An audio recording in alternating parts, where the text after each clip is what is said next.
குருபியோ நமக. உணவு உண்ணும் முறை பற்றி மகா பெரியவா சொன்ன அறிவுரை. முதல் ஏப்பம் வரும்போதே உண்பதை நிறுத்துவது நல்லது.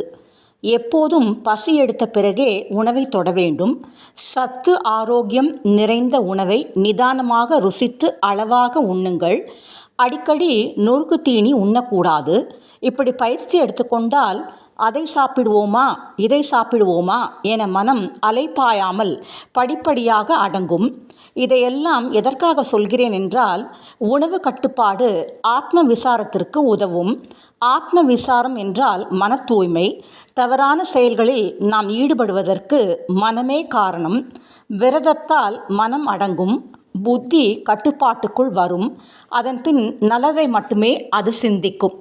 குருபியோ நமக.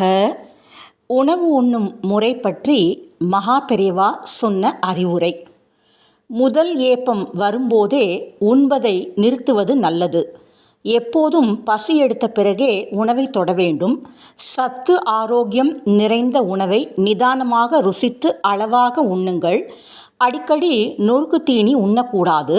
இப்படி பயிற்சி எடுத்துக்கொண்டால் அதை சாப்பிடுவோமா இதை சாப்பிடுவோமா என மனம் அலைப்பாயாமல் படிப்படியாக அடங்கும். இதையெல்லாம் எதற்காக சொல்கிறேன் என்றால், உணவு கட்டுப்பாடு ஆத்ம விசாரத்திற்கு உதவும். ஆத்ம விசாரம் என்றால் மன தூய்மை. தவறான செயல்களில் நாம் ஈடுபடுவதற்கு மனமே காரணம்.